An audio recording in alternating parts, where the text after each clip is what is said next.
Aloha, everyone. We'll go ahead and get started. I wanted to take a moment for us to kind of collectively breathe and ground ourselves this morning before we get started. I'm going to have everyone hanumai, breathe in. Hanuaku, breathe out.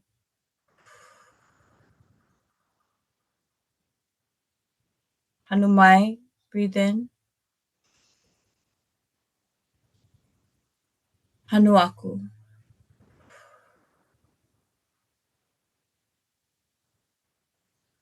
Hanumai.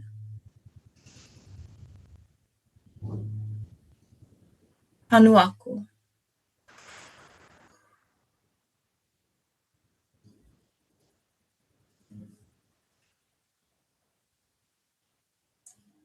Ahehe keia no lae na ohana. Pua mai ole o ka aina malie. Ahena ni wali no I ka makaloha. Ia kahi leo e pane mai ho'i la aloha aloha aloha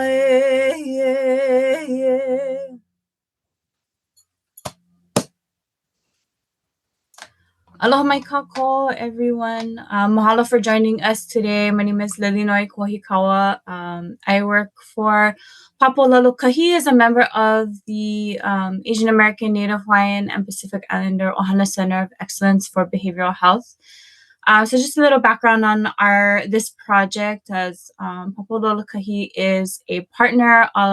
This project is funded by the Substance Use Mental Health Services Administration, and it's coordinated by the Hawaii State Department of Health in partnership with California State University East Bay, Papa Ola Lōkahi, the Native Hawaiian Pacific Islander 3R COVID response team, and San Jose State University. And so our center is a resource for empowerment, education, and support for those that are seeking behavioral health support, including mental health and substance use resources. So whether you're a community member or someone in the field of behavioral health that serve our AANHPI communities, our resources are rooted in culture, language, and Indigenous knowledge. And we really understand that Asian American, Native Hawaiian, and Pacific Islander communities are not monolithic and incredibly vast and diverse. So our resources really aim to reflect that immense diversity and the unique cultural strengths that lie within each of our cultures. We provide culturally tailored training, technical assistance for those that are working in the fields of substance use, behavioral, mental health, and wellness, and for those who serve the needs of Asian Americans, Native Hawaiians, and Pacific Islander communities. We have an ever-growing resource library on our website that you can check out. You can explore those resources by location, topic, culture, region.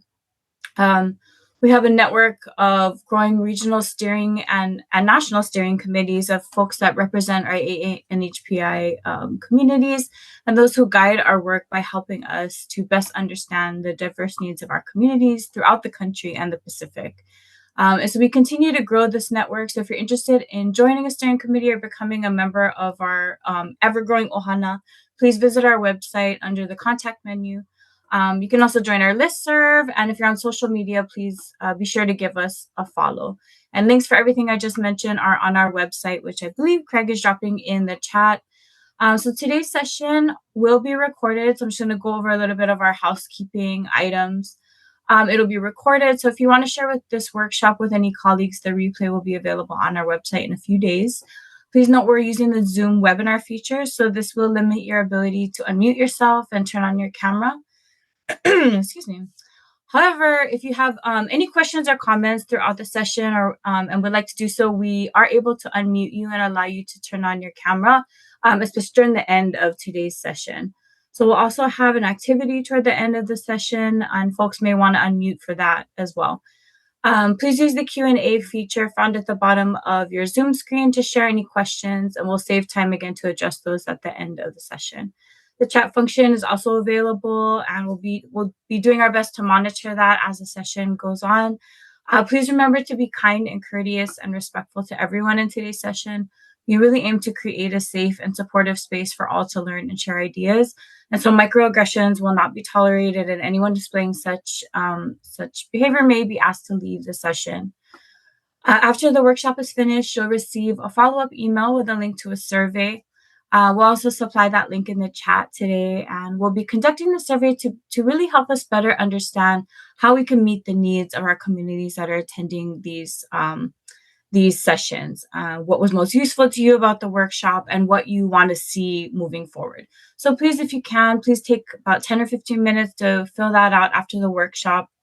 We'll drop it in the chat. And so Papa Ola Lōkahi, as a project partner, has also been designated as an approved provider for social work continuing education contact hours by the National Association of Social Workers, Hawaii chapter. Papa Ola Lōkahi maintains responsibility for that program. And so so you'll be responsible for determining whether your state is accepting of the credit hours from Hawaii. The training has also been approved by the Hawaii Department of Health, Alcohol, Drug Abuse Division for CSAC, CCS, CPS, CCJP, and CSAPA credit.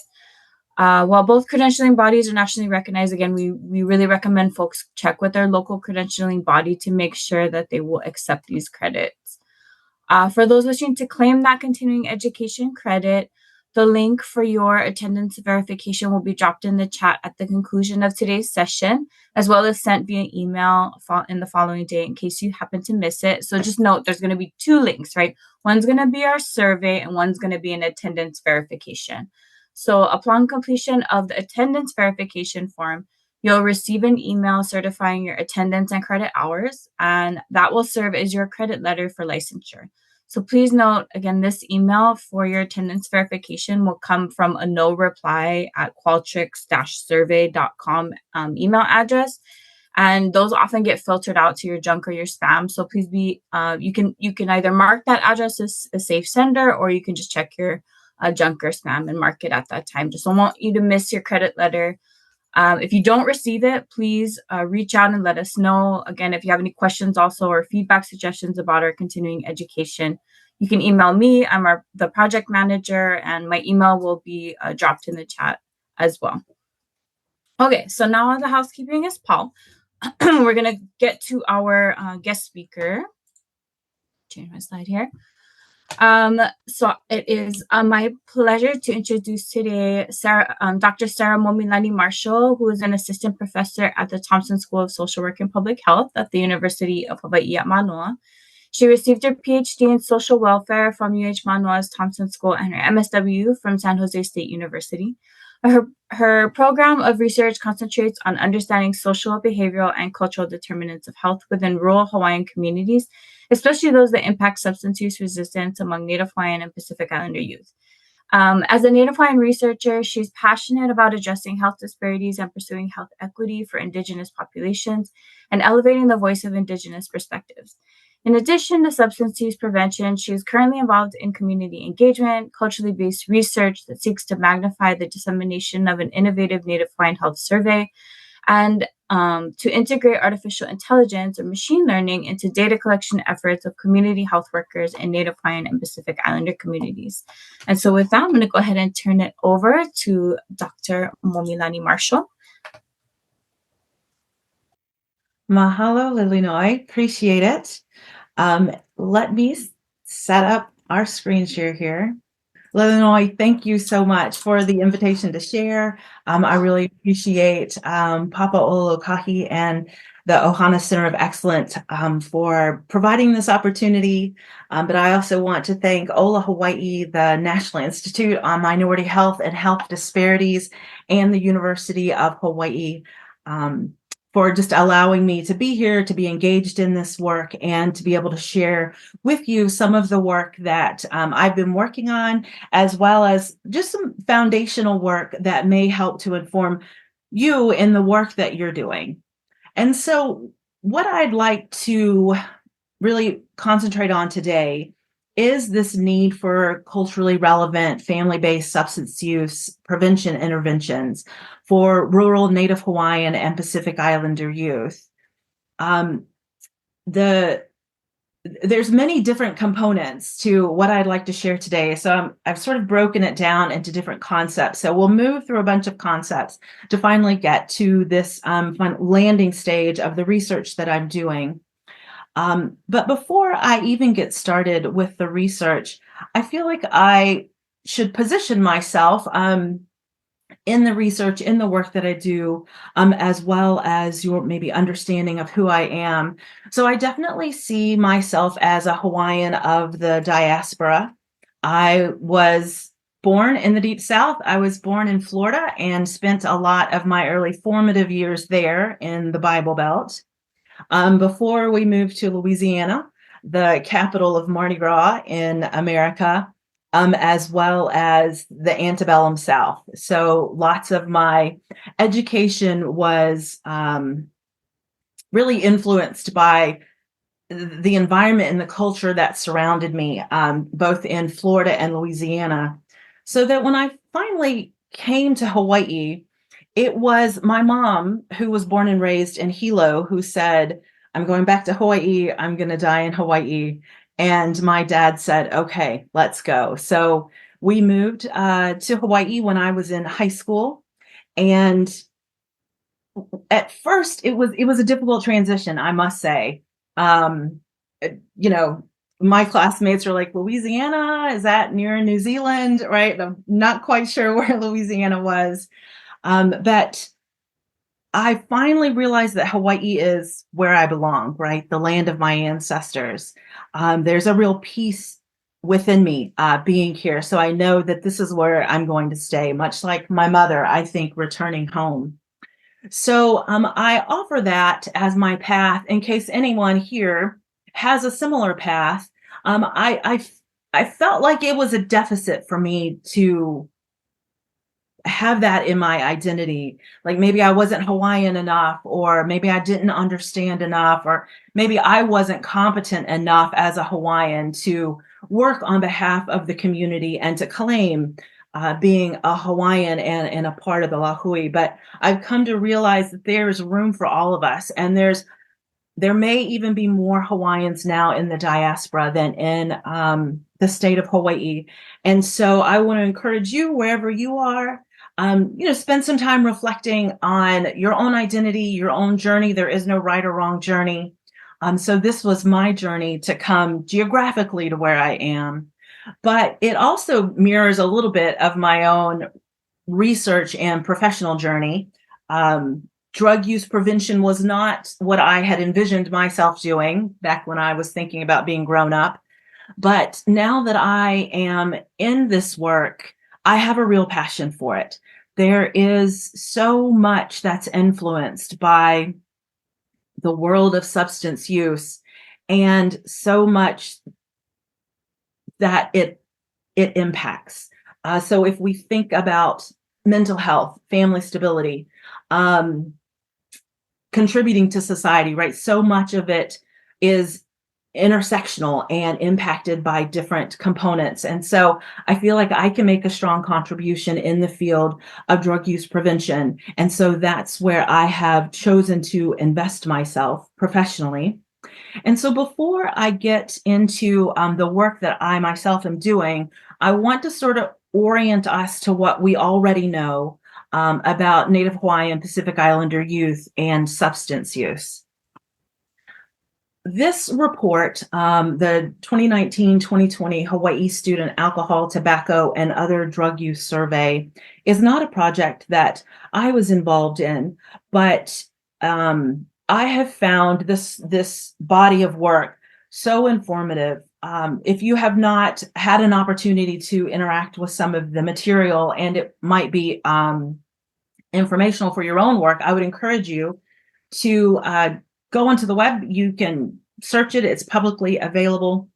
And one of the great things about the body of work that it represents is it doesn't just represent the entire aggregated state's data. It actually breaks it down by regions as well. So different islands and even different communities. And I have found the information just very enlightening. And a lot of my own work is sort of based on the work that they've done. So I just want to highlight a few of the data that I have found especially informational for myself.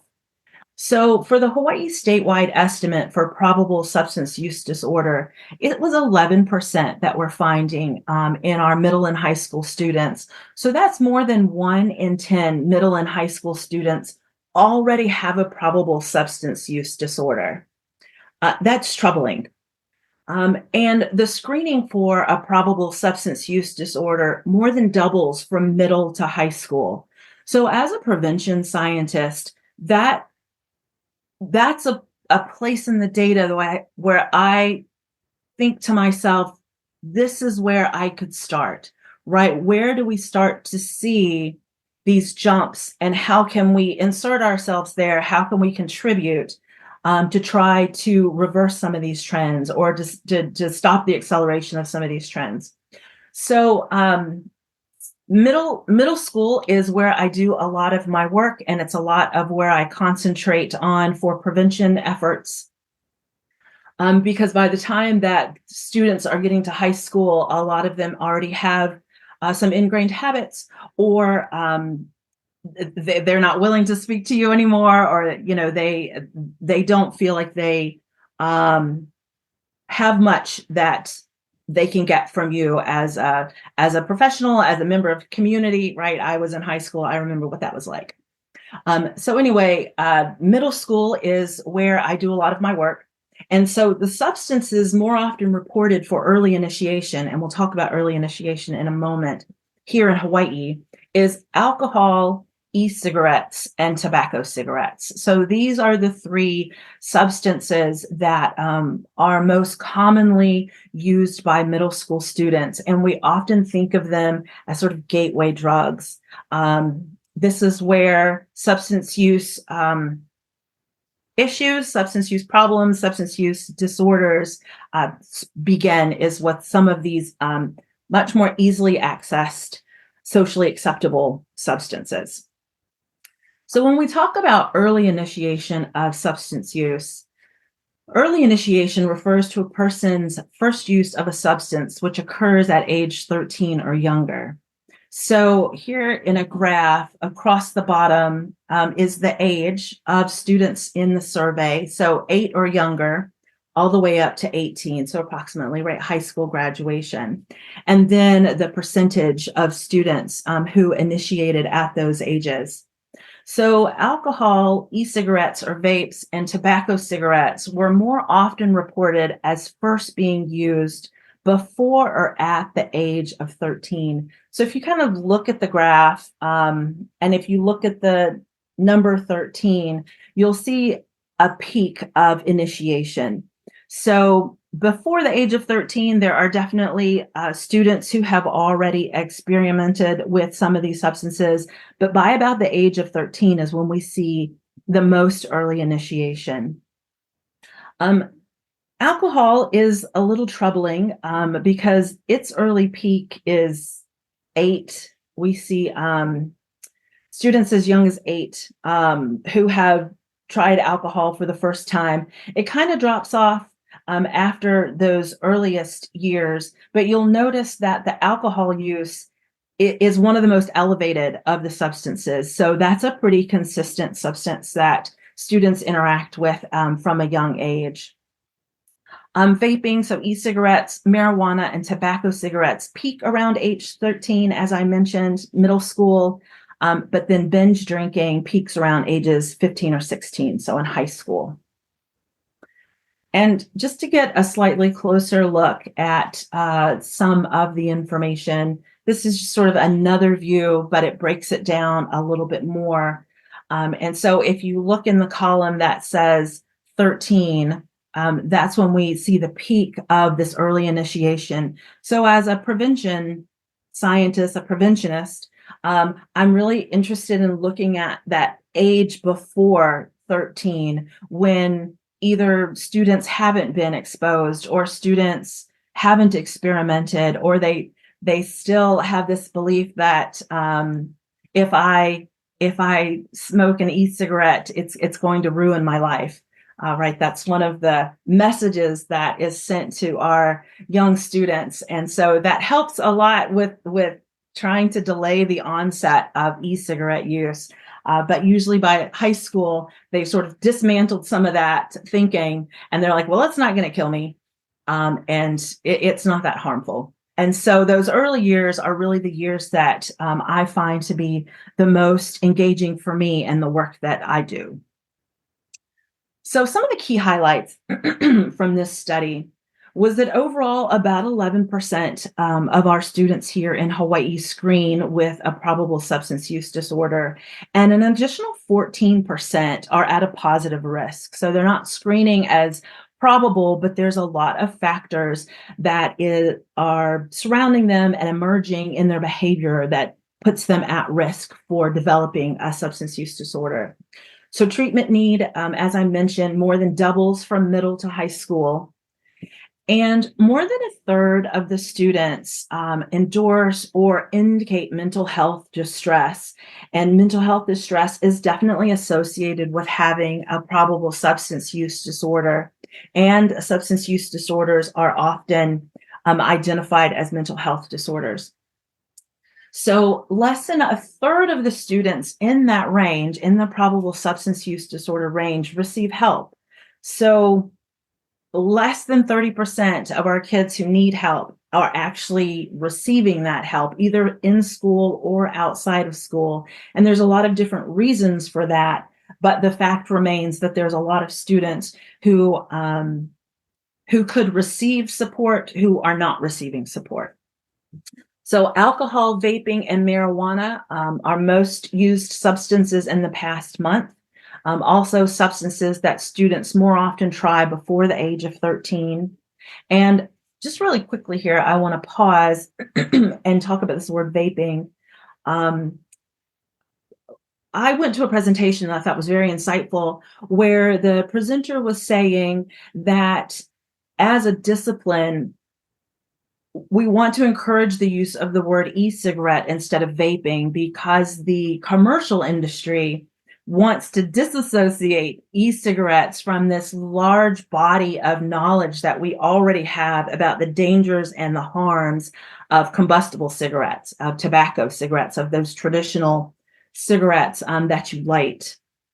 So I think that the commercial industry likes to use the word vaping. It sounds hip and cool, and it doesn't have the stigma attached to it that is associated with the tobacco industry. So as a researcher, and as an adult, I try to disassociate the word vaping with e-cigarette and, call it by that long name that you're using e-cigarettes as opposed to using a vape. Because another strategy is to give this idea that vaping has to do with just water vapor, right? And not some of the harmful chemicals that are involved in vaping.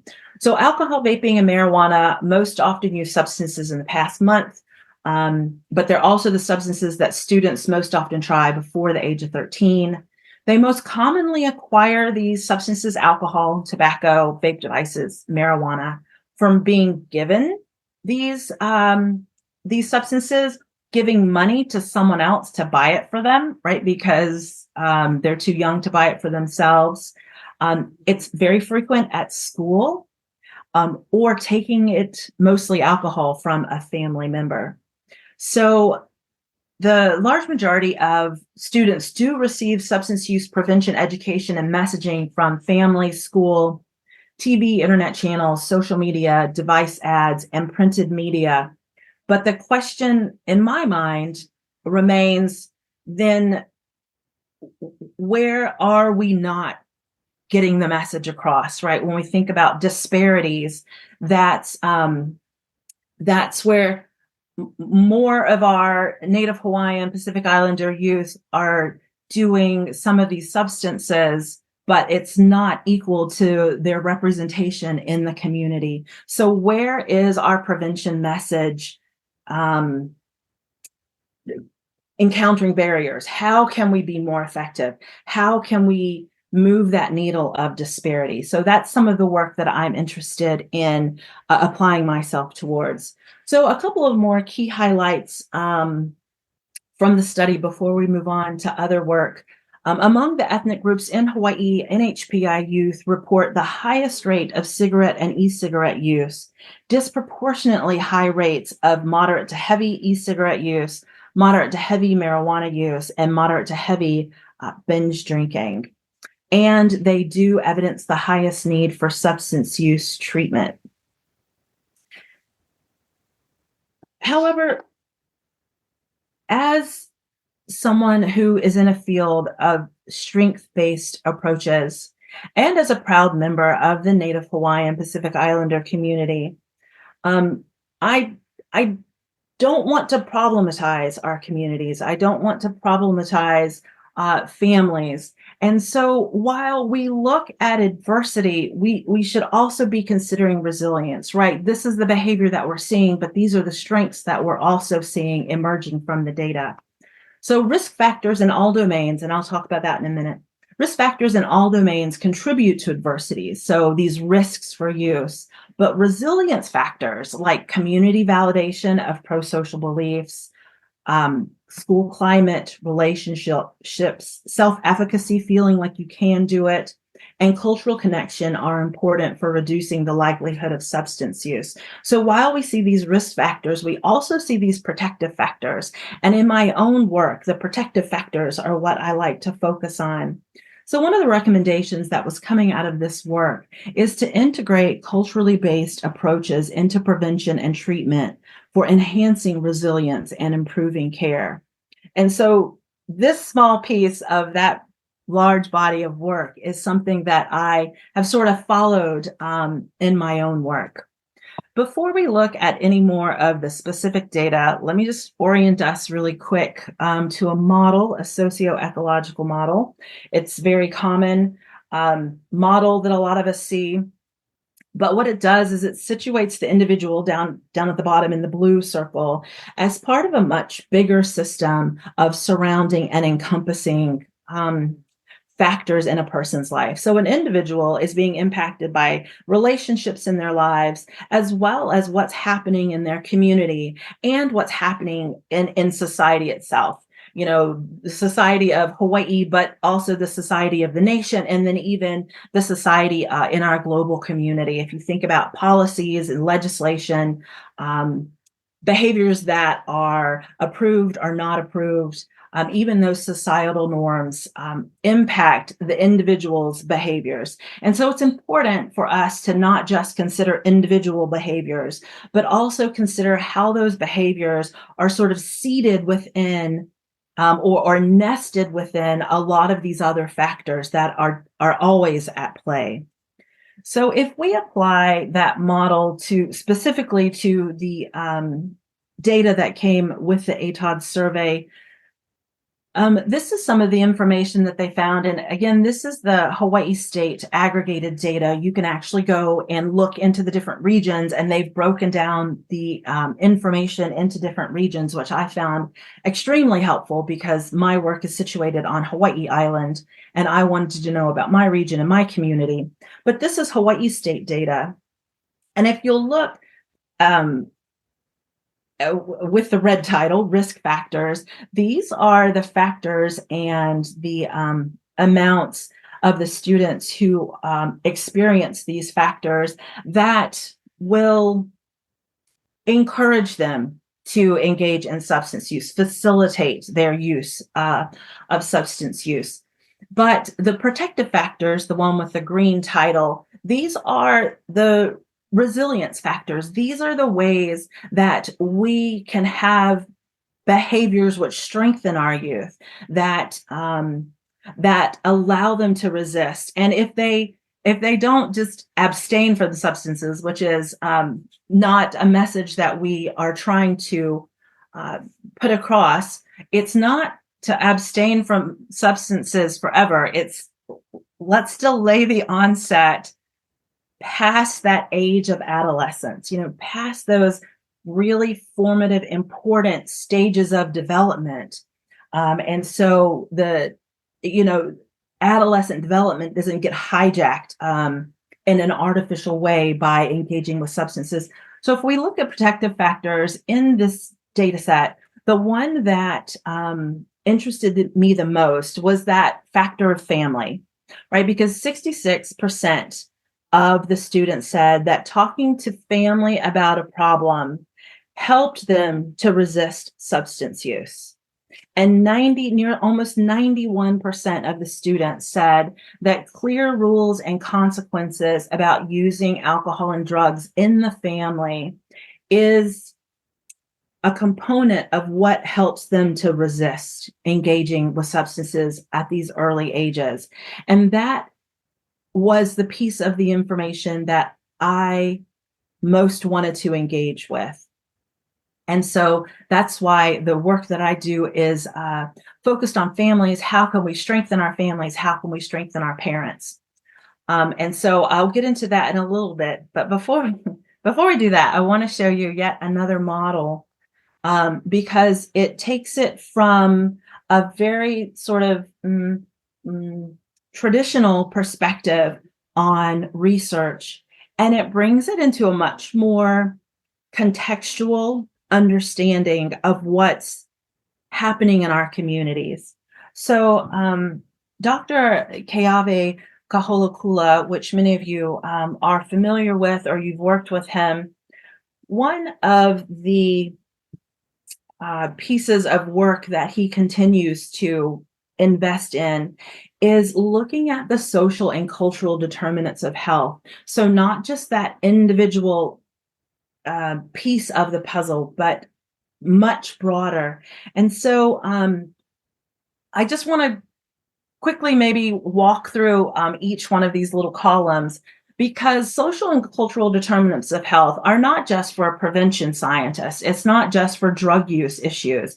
This understanding of the way that our health is constructed can be used in any discipline, whatever your discipline is, whatever your field is. This understanding of what makes for health and well-being in our communities, in our families, and in our own lives will help us have a much broader understanding of why we do what we do, and to help us figure out how do we sort of dismantle some of those unhealthy habits.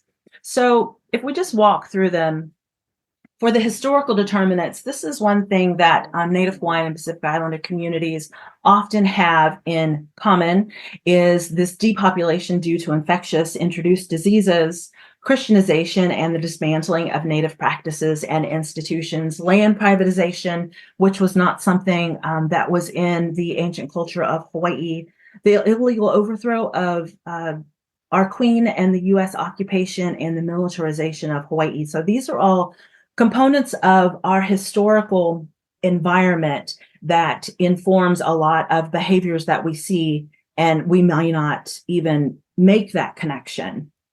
But socio-political determinants as well. I was talking about, societal environments, but issues of self-determination, issues of international indigenous rights, Native rights and institutions. In Hawaii, looking at some of our legacy organizations as some of the strength-based resilience inheritance that we have been given. Public policies that impact education, housing, and healthcare, social policies, and macroeconomic policies are also factors that impact individual health and well-being.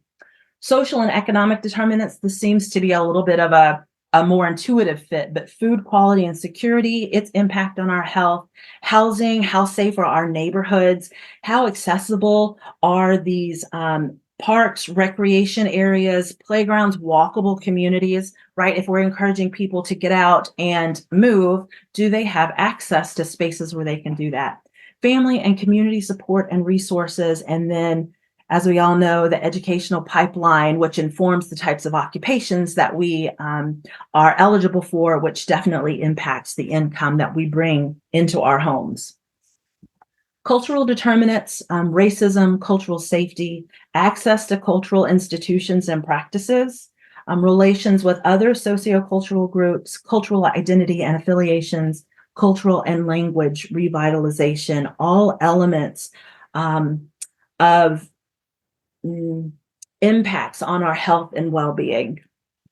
And then again, this is a little more intuitive, but biological, behavioral, and psychological determinants. material circumstances, right? Our living and working conditions, our own personal behaviors in our communities, biological factors, psychological factors, and even spirituality and access to services are factors that we should keep in mind as we try to understand why our communities are the way that they are.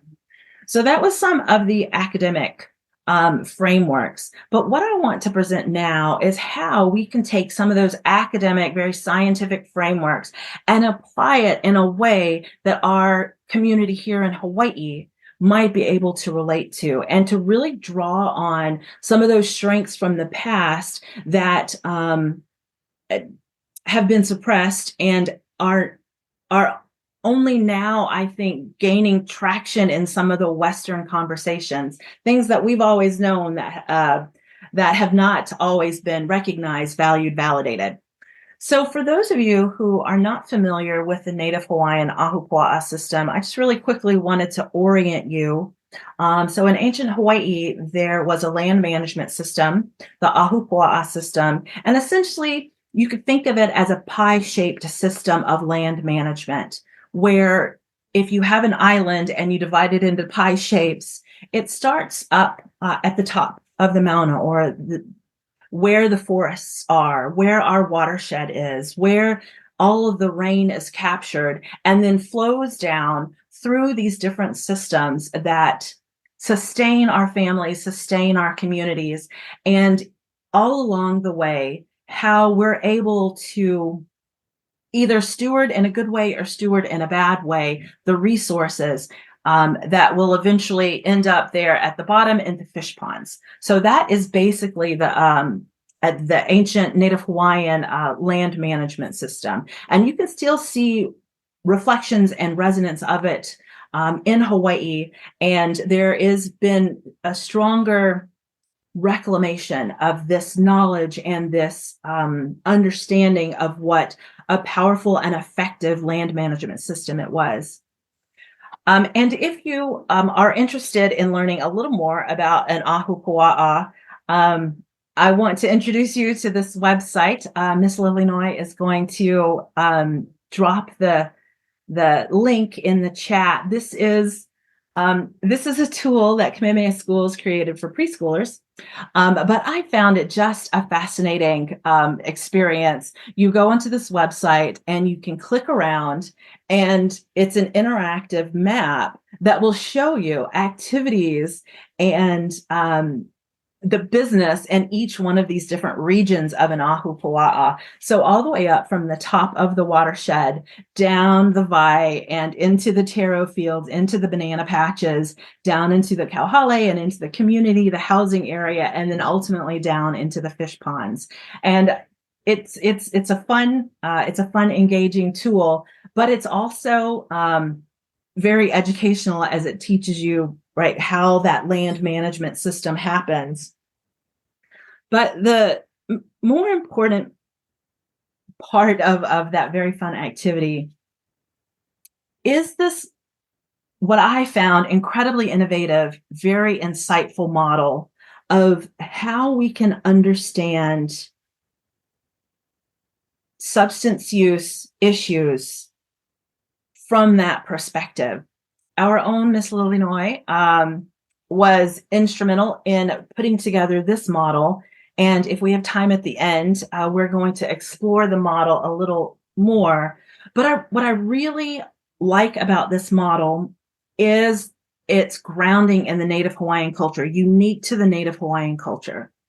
And so I want to encourage those of you who are here who might be creative. I myself am not creative. I'm not a visionary, but to be able to take some of those Western academic frameworks and then layer it on top of, or interpret them in the lens from this ancient knowledge that we have been given, right? Our indigenous ways of understanding and knowing.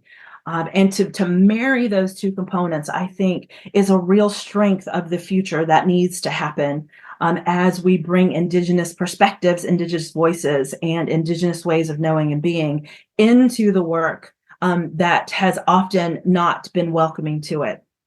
So I just want us to look a little more closely at some of the elements in this particular model, because I feel like this model could apply to other disciplines, other areas of research as well, not just drug use.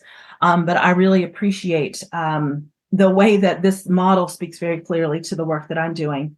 So again, if we look at the risk factors that we were talking about earlier, historical, cultural, intergenerational trauma, discrimination, racial trauma, criminalization of Native identity, colonization, stress, loss of land, childhood trauma, acculturation, family history of substance use and incarceration. If we think of those as impacting the watershed, right? As being the elements that fall at the very top of our ecosystem, then we can see that as you go downhill, what you're going to get is anger, fear, guilt, shame, so that the products of your ecosystem, in the low E here, in the taro fields here, child abuse, violence, mental illness, addiction, suicide, it's no surprise that the products of those types of risk factors would be these unhealthy coping mechanisms that we see in our communities. However, if we think about the protective and resiliency factors that could impact, the top of our ecosystem, community and environment engagement, Ohana relationships and support, cultural knowledge, respect for kupuna, taking care of our land, taking care of our aina, engaging in cultural healing practices, engaging in our culture, understanding our mo'ohuauhau, our genealogy, what we're inheriting, and really calling on some of that intergenerational wisdom that strengthened our ancestors, then we can start to see how those resilience factors will impact the products of our community. Right, where we have Lōkahi, we have Maliola, we have spiritual energy, our mana, and our pilina, our relationships and our connection with each other. So that what we have is a healthy community with healthy, thriving children who continue into that cycle. So I just really love this model. I love the way that it's very specific for the Hawaiian culture. So if you are a creative person, I would encourage you to apply yourself to how can we use some of these ancient ways of knowing and doing these stewardship practices that were so effective. How can we bring that knowledge forward, take those ancient technologies and apply them into contemporary society today? So moving away from sort of a foundational work, I want to now mention what we're learning and what we're seeking to learn based on what we have learned from others. So in my own work, I'm looking at parents and adult familial influences on our NHPI youth. And actually, it's more Native Hawaiian than Pacific Islander community because that is my own membership, and I feel like to be authentic, I feel like I would want to represent a Native Hawaiian perspective as opposed to a Pacific Islander perspective, which I can't speak as eloquently to. But that doesn't mean that we can't speak on behalf of identities that are not our own. But I do feel very called to the Native Hawaiian lahui. So while the work often draws on NHPI data, a lot of the people that I work with are from the Native Hawaiian community. So Native Hawaiian Pacific Islander youth report the highest rate of substance use, especially early initiation, that early data that I shared, and the highest need for treatment among ethnic groups here in Hawaii.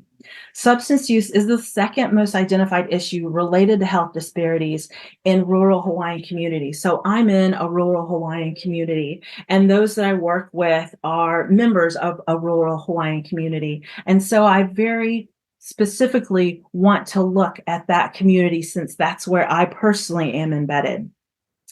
So rural Hawaiian youth are particularly at risk because they reside in areas with elevated rates of use, and they're exposed to high-risk social environments For example, family substance use offers and socialization acceptance of marijuana use. What we're finding is that these family factors significantly contribute to NHPI youth decisions to use or not to use substances, to engage or resist in substance use. And the influence of the family context on youth substance use, for example, these offers from siblings and cousins, has been described as a unique challenge confronting Indigenous youth.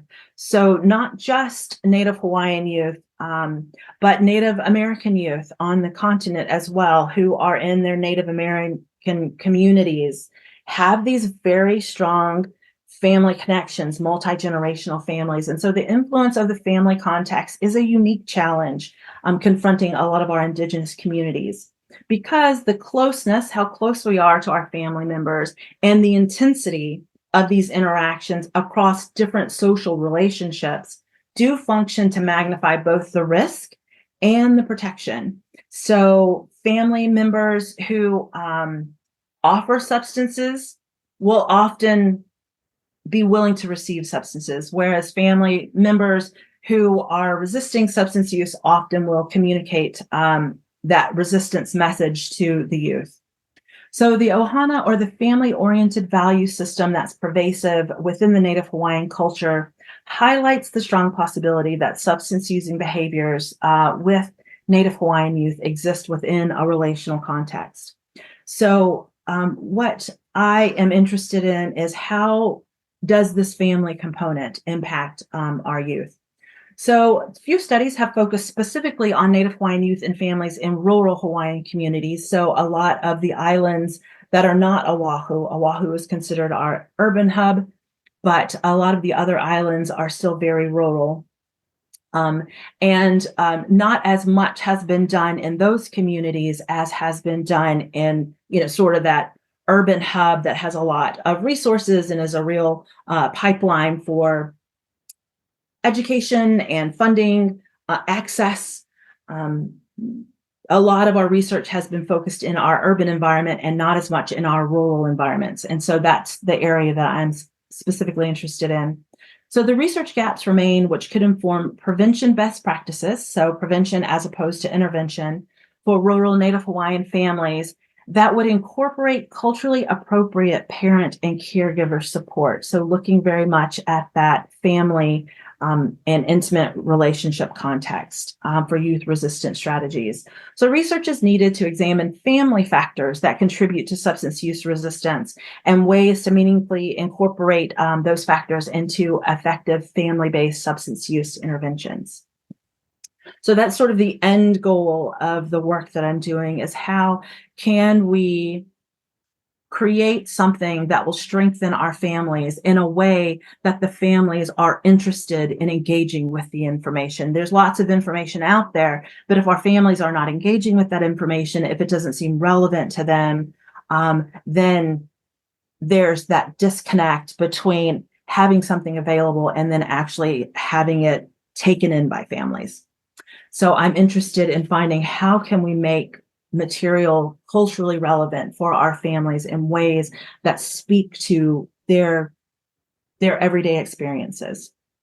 So in the current research that I'm engaged in, two different projects. One project was asking, how do adult family members influence NHPI youth's e-cigarette use in rural Hawaii? So very specifically e-cigarette use, because I would not be surprised if the ATODS data from 2019 and 2020 is already a little outdated where the e-cigarette component is concerned, because it's nearly an epidemic. The use of e-cigarettes is so pervasive and so widespread. When I talked to one sixth grader, she said, no, she was not at all interested in e-cigarettes because she was engaged in sports and it would ruin her chances of success. And within 6 months, when I spoke to her again and a follow-up, she's like, well, I'm thinking about trying it. Everybody's asking me to try it. And she did identify that peer pressure would be the reason that she would most likely try it before the end of the 7th grade. So, e-cigarette use is one of the projects. We conducted focus groups with public middle school students on Hawaii Island. There were 69 participants across 17 focus groups, and that's related to Dr. Scott Okamoto's Ho'onopono school-based curriculum. He's at the UH Cancer Center. And then another project is what are parental influences and use, just broader tobacco and drug use resistance in rural Hawaii. This is more of a pilot study that is currently being conducted. So I'm interested in recruiting parents so that I can do interviews with them, talking with them about their perspective on the community's opinion, the community's role in promoting youth substance use resistance, and then from that pool of participants, creating a focus group that puts together those parents with community service providers so that we can have a conversation about what would be an effective way to use some of that information to create a tool, a curriculum, a program that would support our parents. So this deliberative focus group is not quite the same as a regular focus group where you just have sort of a semi-structured interview, but it's a pathway to create an action plan for using the information that everyone is sharing. So for the middle school focus groups, 2 family-related themes emerged from the data. A lot of the students had experiences with parental substance use permissiveness, including a lack of parental monitoring and a lack of parental support and healthy decision-making, and also a family normalization of e-cigarette use. And so these experiences that the children have in their daily life influences them to move from not thinking about using e-cigarettes to closer to thinking about e-cigarettes and then actually using them. And then for the parental influences and youth tobacco and drug use resistance, the data collection is ongoing. I have preliminary data coding and analysis with some preliminary themes. I didn't want to put anything in writing or in recording since it's still preliminary. But one of the themes that is coming out is some intergenerational trauma and lack of access, or at least lack of knowledge of resources in our community. So those would be areas that I would be interested in, even on a policy level. So how can we address what we're finding the parents have experienced that impacts their own parenting for the children? So implications for practice and prevention of this particular program of research. For school-based prevention, if we can look at incorporating more explicit content focused on relational context of substance use, including ways for the youth to refuse substances while still preserving those important family relationships, right? We live in small communities. We have really tight-knit families. And so just saying no and walking away is not always a strategy that the students can engage with because of the strength of these relationships. So what are some other strategies that we can teach the kids that help them preserve those relationships and still resist engagement with substances? And then in family and community-based prevention, focus on the impact of parental permissiveness and the normalization of substance use. So parents might not recognize that they're giving this impression that it's okay with them for the students to do e-cigarettes, or that it's normal for everyone to be using, tobacco, alcohol at the family paina, right? People are standing around drinking. And so sometimes the kids absorb this message like, this is normal. Nobody's going to care if I do it. Do the same behaviors at 13. Although if you were to ask the parent might say, no, that's not at all what I wanted to communicate. So for future research, to just explore influences from different familial subgroups. So as we were talking about, not just parents, grandparents, cousins. In Hawaii, we have the concept of a Hanai family. So not exactly adopted, it's more ascribed, and it's more of an understanding of what is Ohana, which is different than that Western concept. So in conclusion, some implications for practice and prevention. Culturally tailored NHPI prevention and interventions should incorporate consideration of unique socio-historical and economic contexts that impact our youth. As many of these youth and families have been impacted by historical and cultural traumas across generations, and substance use for these families may be a means to cope with compounded ecological stressors over time. So rather than, approach it from a judgmental, problem-based perspective, to think about what are the strengths that are going to help us? How is the family dealing with their everyday reality in ways that may be helping them reach their goals or not reach their goals, and how can we partner with them at that stage rather than tell them they need to be in this program that we've set up for them without their input. So that's sort of in a nutshell what I'm doing and where my work is. And so I wanted to stop at this point and say mahalo nui for listening, for participating today, and to see if there were any questions.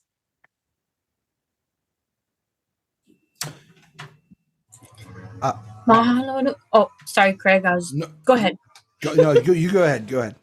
Okay, I was going to say mahalo nui for sharing your research and sharing so many incredible frameworks. I think there was so much to learn in your session. And yeah, we did have a few questions come in. I'll start with the one in the Q&A. Since family and others give the substances to teens, what are we doing for or with families where the adults are using or abusing substances? One of the approaches that our team has found successful is to ask the parents what are their own hopes for the youth, and not to tell parents that they need to stop using or to change their behaviors, but to ask what is their perspective on what they'd like for their own youth. And potentially what were their experiences in their youth that put them on a certain path of behavior. So it is challenging to work with behavior where there's already these entrenched coping mechanisms, which is why I like to work with prevention. But our communities are so impacted that we do have to find ways to partner with the parents and ask them for their own expertise. That's what in the interviews that I'm doing now is they have expertise that I don't have for their own family, for what their personal strengths and weaknesses are as a parent, and they have dreams for their kids. What would be some of the goals to work towards in partnership, rather than bringing this scolding behavior. But what has the parents learned? How can we partner to leverage that knowledge to help their kids come up with coping strategies that are healthy? Awesome. Mahalo.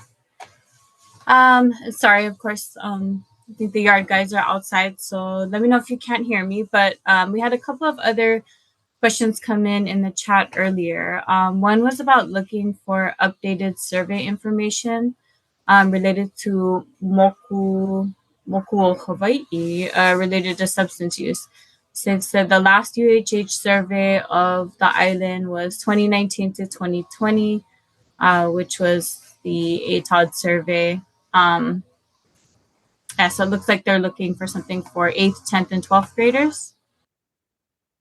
I can't speak with great insight into that study, but my understanding is there was an intention to follow up with data beyond that, a more updated survey, but I think there were grant funding issues. That's almost more than I know. So that's all that I could say about updated data from the ATOD survey. Okay, mahalo.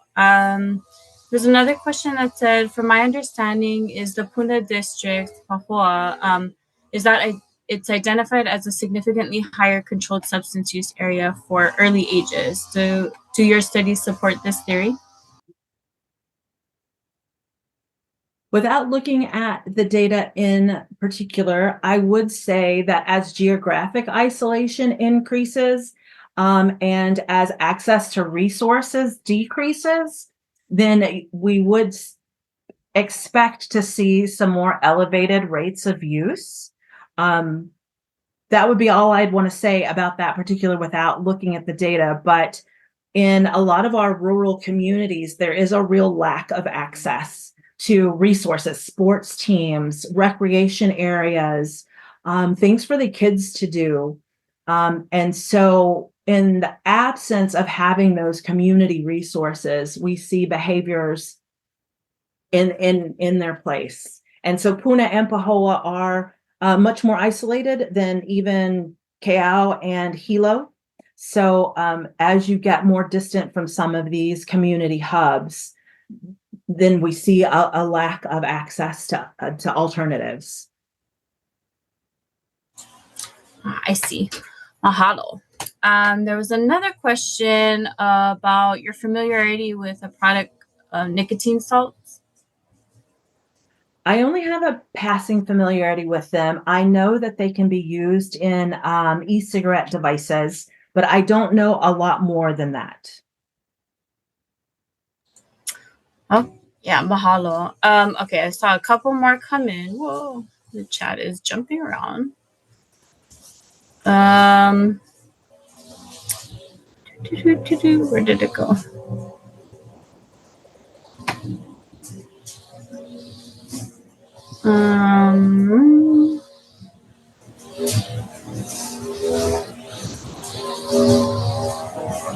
Sorry, trying to toggle back to it. May I ask a question? Yes. What have you seen in regards to nicotine pouches like Zyn and those have gotten a lot of attention on social media, and I was wondering if those have been factored into any of your research on this. Nicotine patches, you say, like something with an adhesive? I'm sorry, pouch, like something you would put between your cheek and your gum. Commonly, they're known as Zyn, Z-Y-N. Oh, okay. I have not seen that as much in our, in the data that we've collected. We don't often ask specific questions like that. What we often will see is more of the devices because they're easier to detect. And I think they're more easily accessible for the kids and easier to hide. So those are more of the products that we see, those related to alcohol, e-cigarettes, and then a little bit of marijuana. So I'm not as familiar with the Zyn product, but I have heard of it. And I have to say it was a principal that I heard about it from. And so he was the perfect person to talk to with his lived experience.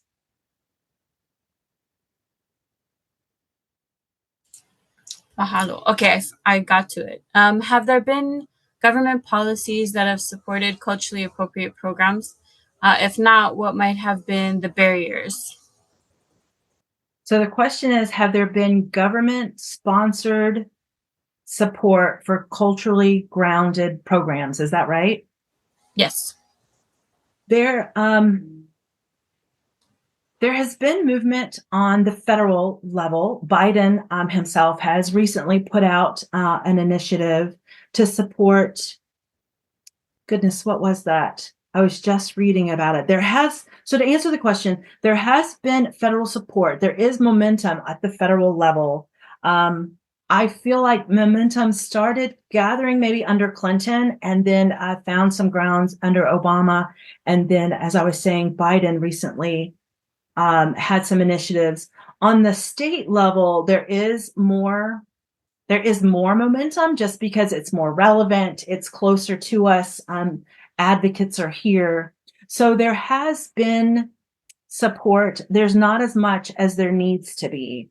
And what I've learned about political will is it takes advocates in the community to create that political will. I mean, there's so many competing voices at that policy level that we have to have an even louder voice than some of the competing voices for government dollars. I don't know if that answered the question.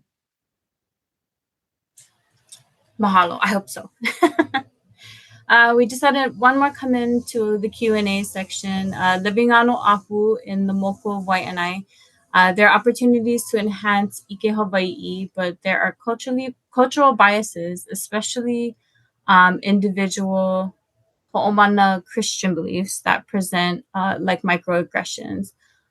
Without helping professionals recognizing their own biases. How do individuals make themselves aware so that Ike Kupuna can assist in building the spirits of Kanaka youth? That's a lot. That's a lot. That's a big one. Go ahead, stop it. We're definitely still, I think, as a body of professionals trained in Western institutions, I think we're still trying to uncover our explicit and our implicit biases. The way that the system is set up now, you advance professionally with the amount of education and palapala you have, right? The more paper you have behind your name, the more credentials you have, the greater credibility you have for funding sources. So it's kind of, it's not necessarily a losing battle, but it's something that we're going to have to continue to address because we still exist in a community and a society where those Western values and validity are what brings the funding dollars. So I can even speak for myself. I'm a real product of strong Western institutional education, and my education took me far because I'm operating in systems that validate that and value that and incentivize that.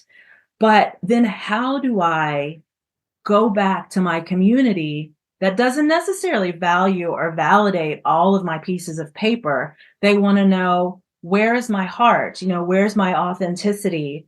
How am I going to approach them if they have a different value system?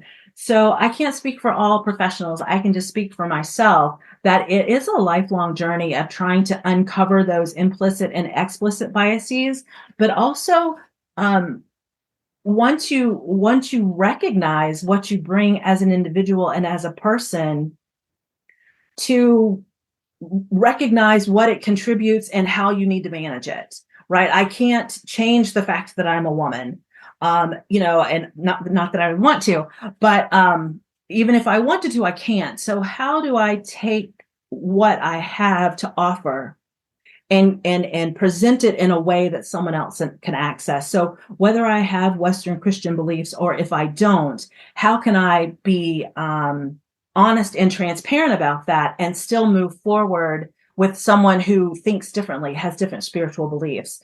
And a lot of our Ike Kupuna, I think, are wise in the ways of navigating some of those complexities. But I think even they are, you know, it's a journey that you never really get to the end of. And we're sort of in a, to use a Western turn of phrase, a catch-22. Yeah, no, mahalo for trying. I think I've heard that issue several times, and you know, we can only continue to do the work and you know, continue to do the work. So mahalo. Okay, I think there was one more that we maybe accidentally marked as answer, but I don't think we read it, so I'm just going to check real quick. It said, with so much prevention work focusing on education, refusal skills, and adjusting social norms, how much time should preventionists spend on adjusting environmental risk factors such as housing, better education, etc.? I could not speak for other prevention scientists. I do know that in my own field, I've had to narrow my focus to something manageable. And then, so come down to what is going to benefit my community around me, right? If I listen to the community around me and the needs, I can't meet all of the needs, and I don't have the skill set to meet all of the needs or the education.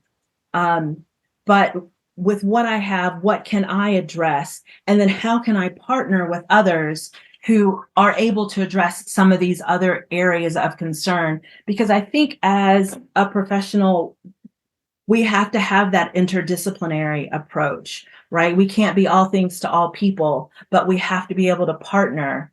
So that's why I think it's important to not just engage here in my community of Hilo or even in my state, but to make sure that we've got a voice on the national stage, so that we're not the only ones talking about the issues here, that we, can amplify what our needs are, but also to learn from how others have done it and to bring some of that Ike here, right? Hawaii doesn't have all of the answers, especially not in this, brave new world of 2024. So how can we learn from others as well? So I think there's a real team science approach that has to be taken. And I'm not as well versed in environmental determinants and some of those very interesting issues. Access to healthcare, housing. I would love to be able to spend time on nutrition access or helping people do sustainable farming, community gardening. There's only so many days in a week and so many hours in a day. Mahalo. I see a lot of folks agreeing in the chat, being genuine, respectful, and sincere. I think that's at the core of it. We're all here to serve the lahui, and so really appreciate the work that you do and the work everyone that is joining us today on the Zoom is doing. Mahalo, everyone. We have about 14 minutes left. Is there any other final questions folks wanted to ask or anything final you wanted to share, Momi? And because I do have a few closing slides that I can go through, but it doesn't take 14 minutes, so. I did have a couple of closing comments, but I will wait and allow space for others.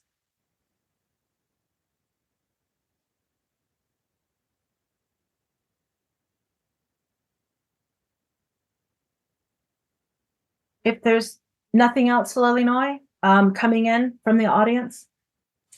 I'm not seeing anything else.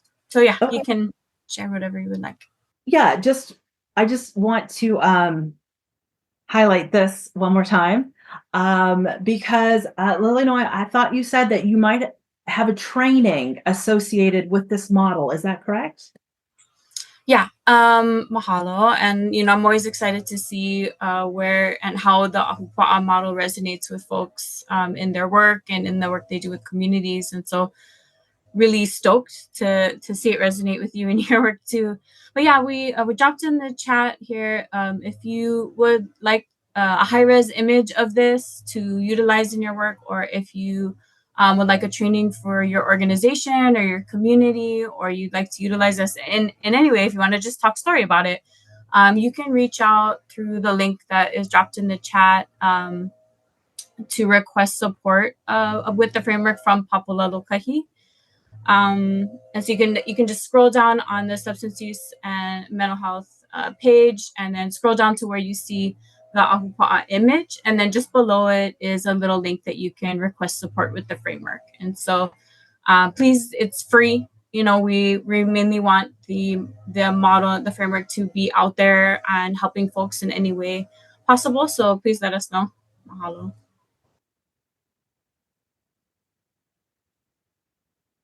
So that was it for me, Illinois. Okay, awesome. Oh, I'm seeing, okay, which link is not working?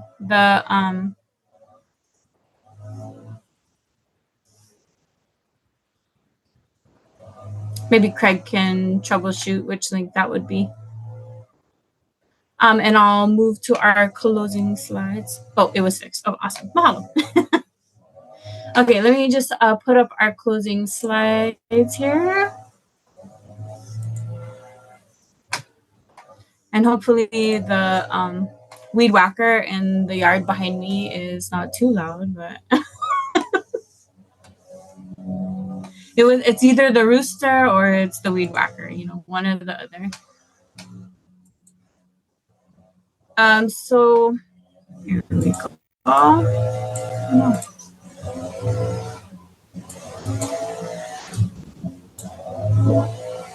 Sorry. Okay, so here's our just a little bit of closing information. Again, you can find all those links in the chat that we shared. We'll try to transfer that over to the follow-up emails as well, so you folks can have those links. And if some of them aren't working, we'll try to figure out what's happening with those.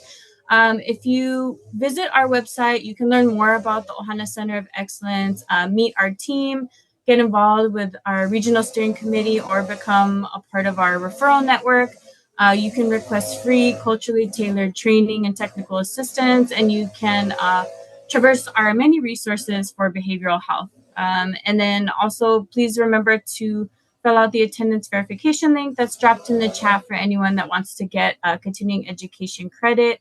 And so remember, there's two links. Okay, so one is our 10 to 15-minute survey that you can do that helps us make sure that we provide learning opportunities that folks want. And that we tailor it in a way that makes sense to the regions that we support. And the other link is for an attendance verification for your continuing education. And actually, that's it. Yeah. And so please follow us on social media and sign up for our listserv if you get a chance. I think I have a slide on. Oh, here's all of our social media handles if anybody would like to follow us. And then. Oh, this is the regions that we support through the Ohana Center of Excellence. We serve the entire continental U.S., Hawaii, and Alaska, as well as the Pacific Islands affiliated with the U.S., and Puerto Rico and the Virgin Islands as well. Here is our website. Again, you can get involved with us through that link and join our email list. And I believe that's totally... Oh, one more thing. The short link to subscribe to our email listserv. So yeah. But anyways, mahalo nui, everyone. Mahalo for joining us. Mahalo, Dr. Mumilani Marshall. I appreciate you sharing your research and all of the incredible work that you're doing. And mahalo to everyone for joining us today.